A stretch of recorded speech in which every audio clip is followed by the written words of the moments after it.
안녕하세요. 7월 13일 월요일 아침마다 새로운 이성지 목사입니다. 오늘 묵상 본문은 로마서 9장 3절에서 14절 말씀인데요. 3절 말씀을 먼저 보겠습니다.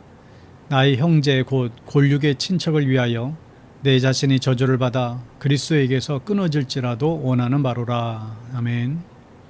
바울에게는 적이 있었죠. 바로 유대인들이었습니다.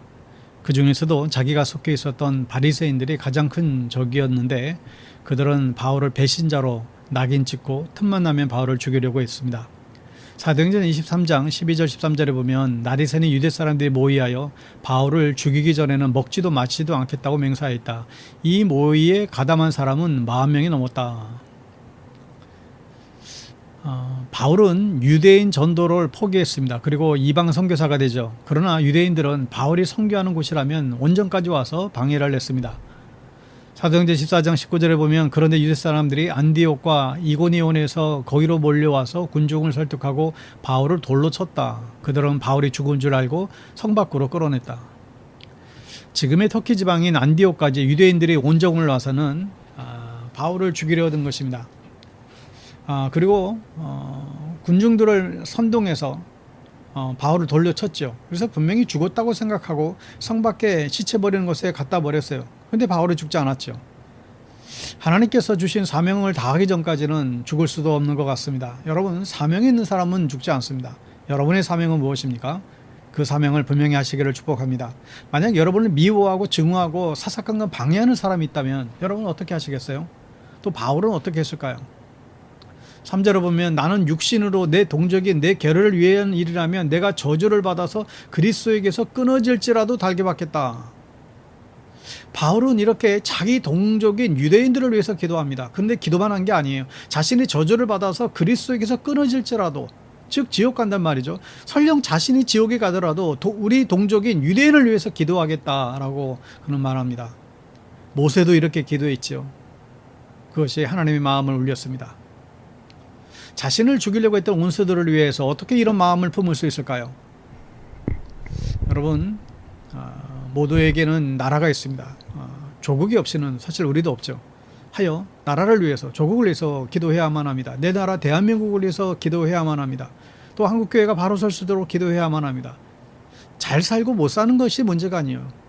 우리가 믿음으로 사는 것이 중요하죠. 바울도 자신의 유대인 것을 기억했어요. 그리고 유대인들을 위해서 기도했습니다. 바울처럼 내 나라와 내 민족을 위해서 간절히 기도할 수 있기를 축복합니다. 여러분, 하나님은 공평하실까요? 우리는 하나님께서 공평하시다라고 찬양도 하고 고백도 하죠. 그러나 우리가 생각하는 그런 공평한 하나님은 아니신 것 같아요. 어떤 사람은 태어나 보니 부잣집이에요. 금수저를 물고 태어났죠. 어떤 사람은 태어나 보니 부모가 너무나 가난하고 알코올 중독자예요. 어떤 사람은 장애인으로 태어나요. 어떤 아이는 태어나자마자 죽기도 합니다. 그런데 하나님은 공평하실까요? 지금도 전쟁을 치르는 저 팔레스타인 중동 지역에서는 형과 동생이 폐허에 앉아 있습니다. 계속되는 폭격 속에 아이들이 죽어가는 곳이죠. 왜 저 아이들은 저런 전쟁터 속에 태어났을까? 하나님 왜 저런 곳에 아이들이 태어나게 했을까? 오늘 9장 14절에 보면 그러면 우리가 무엇이라고 말을 해야 하겠습니까? 하나님이 불공평하시 부리라는 말입니까? 그럴 수 없습니다. 여러분, 불교는 공평함을 이렇게 설명해요.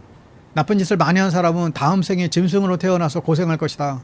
착한 일 많이 한 사람은 다음 생에 더 복받는다. 다음 생으로 설명을 그렇게 하는 것입니다. 그러나 바울은 하나님께서 공평한 분이라고 고백해요. 하지만 이 세상은 절대로 공평한 곳이 아니죠. 하나님께서는 이 불평등을 개선하고 계신 분이십니다. 이 불평등한 세상을 평등한 세상으로 바꾸고 계신 분이 하나님이시죠. 여러분, 이 세상은 불공평합니다. 그러나 천국은 분명히 공평한 곳입니다. 천국을 믿는 사람들은 하나님을 공평하다고 외칠 수 있어요. 어떤 방법인지 알 수는 없지만 천국은 공평한 곳이죠. 그곳에서 모든 것은 다 공평하게 될 것입니다. 또한 구원도 공평해요. 예수를 믿는 사람에게는 공평하게 주시는 은혜입니다. 예수를 믿고 천국을 믿는 사람들은 하나님을 공평하시다라고 말할 수 있습니다. 어느 누군지 예수를 주로 고백하기만 하면 하나님의 자녀가 됩니다. 또한 우리는 이 세상의 불공평을 바꾸는 사람이 되어야 할 것입니다. 세상을 더 불공평하게 만드는 사람들도 있어요.